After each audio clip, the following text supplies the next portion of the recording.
All right, folks, we're going to be talking about the Nintendo Switch 2 and its power. You see, for years, we've been speculating on what the capabilities of the Nintendo Switch 2 are, and we're not the only ones. In fact, Digital Foundry came out at one point and said this about the Nintendo Switch 2. Yeah, I don't buy this concept that it's going to be more powerful than a Steam Deck or even, close to Series S. It's just not going to happen. And look, as we sit here today and now we actually see games running on the system, they are seemingly dead wrong about this idea that the Nintendo Switch 2 isn't as powerful as a PS4 or a Steam Deck, or seemingly just don't fundamentally get that they were kind of underselling what the Nintendo Switch 2 is capable of. And the problem is, as we get to today, is they're still underselling it for really no reason anymore when we actually have now games to actually compare.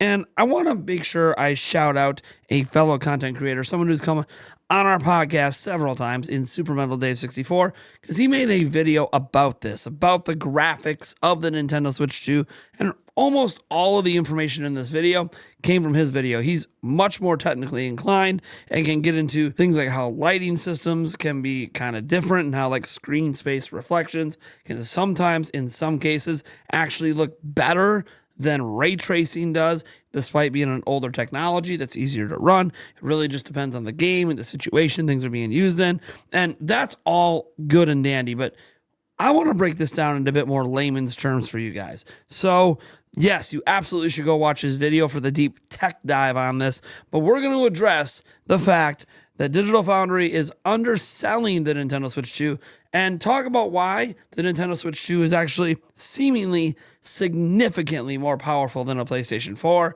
and much more in line with something like an Xbox Series S with additional features. So before we dive in, I want to remind you we are giving away a Nintendo Switch 2, so why don't you go ahead and check that out. It's down in the pinned comment and the description. And let's get into exactly how powerful the Nintendo Switch 2 is now that we can actually compare it. Now, I want to note here that I actually do really respect the people over at Digital Foundry. I think they do excellent work, and their graphics comparison videos contain so many fact-based information. It's wonderful, but the deeper you get into a generation like PlayStation 5 and Xbox Series X's generation, now that we're in like year 4/5 of all of that, and obviously we're beginning year 1 of Switch 2, but before that, it's kind of like, hey, they got really, really big and they started putting their opinions attached to a lot of things. And right now, since they have not yet gone hands-on with Switch 2 themselves, they have not seen these games in person, they are delivering more opinions rather than facts. And my problem when I watched their one video that they were really deep diving on Switch 2 after the Switch 2 event is they did the following with Final Fantasy VII, which is on Nintendo Switch 2, the remake is, and I am baffled at why they did this, unless the idea was to keep pushing this narrative that at best a Nintendo Switch 2 is giving you PlayStation 4-like game performance. Comparisons with the PS4, which I think is a natural comparison, right? Mm-hmm. Final Fantasy VII Remake. And here we actually see a really big difference between the two versions in this one shot that I have. The Switch 2 release has much denser volumetric lighting, and it has a totally different lighting setup on Cloud's face and body. It's more of kind of a 3-point lighting setup with a bit of a 3-dimensional look to it, a bit of a strong edge light, key light, whatever. It looks quite good there. The Switch 2 version is running the Intergrade version, which has the Intergrade lighting changes, which were quite numerous. So I think it does appear more visually pleasing on Switch 2, but it's not like for like. Now, it's really weird to me that they would even take this game and compare it to the PlayStation 4 version when it is factually the Intergrade version, which only exists on PlayStation 5 and PC. And the thing is, they didn't bother to compare that. There are other channels out there that obviously did compare, and I think shows a much grander comparison in general of the true version of the game. The reason all these upgrades existed in the Intergrade version is they weren't possible to do on the PlayStation 4. And the thing is, this is consistent over and over with all of these major third-party games, how they're just better than the PlayStation 4 version. there's one great example out there. And again, as I said, shout out the Super Metal Day 64. He brought all this up. Cyberpunk 2077. Cyberpunk 2077 on Switch 2 includes the Phantom Liberty DLC. So it is the complete version of the game.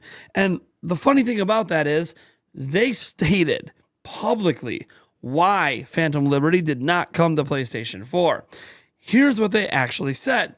As the scope of the expansion makes releasing it for the previous gen consoles technologically challenging without compromising the player experience.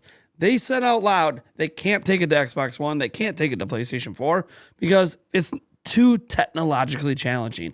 Yet here, with 7 weeks, that's right, 7 weeks of development, they were able to get this game running at 30 FPS with the promise of a 40 FPS mode on Nintendo Switch 2.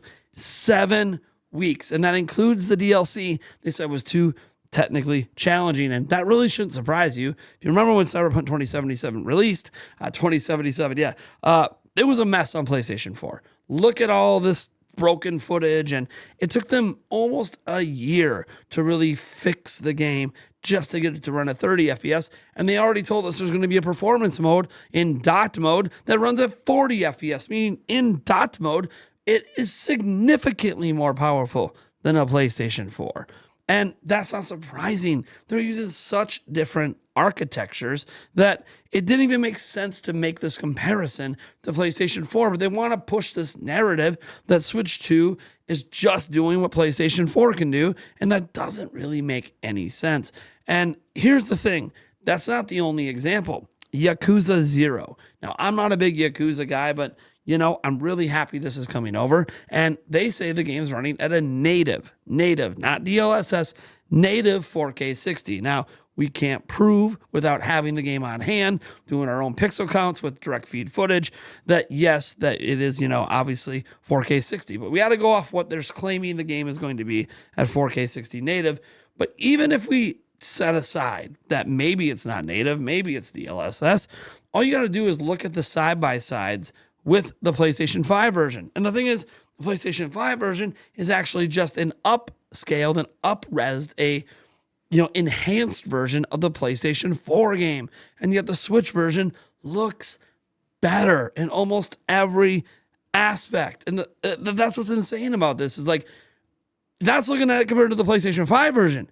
It's even worse if you compare it to the PlayStation 4. So the Switch 2 is clearly flexing muscle that with third-party games is significantly higher than what PS4 is capable of. And that's the problem here when we're drawing all these comparisons is we're not getting the full example of what Switch 2 is. And I feel like we really need to be focusing in on what Switch 2 can do and comparing it properly. The last game we can really talk about for major third-party games, we can talk about Civ 7 and stuff, but yeah, it looks really damn good on Switch 2, almost indiscernible from any other version. But what we really want to focus in on is something like Street Fighter 6. That's another one that looks like it might be based on the Xbox Series S version. I'm not exactly sure which version they ported over. What we do know is it looks very favorably compared to that, and it looks significantly better than the PlayStation 4 version. So what we can sit back and say is, look, I'm not trying to tell you a PlayStation 5 and the Nintendo Switch 2 are directly comparable. I absolutely know there's no way in hell a Switch 2 in tablet here, let alone in handheld or docked, is competing directly, with a PlayStation 5. Okay? That is not the case. We know Switch 2 is not as powerful as a PlayStation 5 or an Xbox Series X, let alone the PlayStation 5 Pro. But what is becoming very apparent is Nintendo Switch 2 is a significant jump over the PlayStation 4, that base model, most definitely. And it's using way more modern architecture that's completely different than what is being used on PlayStation. And then the Steam Deck isn't even as powerful as a base PS4. So not even really worth making those Steam Deck comparisons unless for some reason you just want to because... okay, I guess because the Steam Deck has a little bit more RAM, I suppose, but it doesn't have that GPU performance. So I do feel like we need to be realistic here. Now, Steam Deck 2, I'm assuming is going to blow Switch 2 out of the water just in general, although are we at that point of diminishing returns? That's up for you guys to really make your mind up. But the point of this video was really just to point out that the Nintendo Switch 2 seemingly is significantly more powerful than a PS4, but not quite up with like the PS5 and Xbox Series X, more in line with the Xbox Series S. So keep this in mind when we're talking about the graphics. Keep this in mind when we're talking about the power of the system. And, with Digital Foundry, you're going to have your opinions. I just think you should maybe hold off on them until you can do it directly off playing the system. Thank you guys so much for tuning in. I am Nathaniel Rebel Jets from Nintendo Prime. I have a link to Super Metal Days video down in the description, as well as any of the footage used in here. We'll link to where it all came from. You guys are awesome, and have a wonderful day.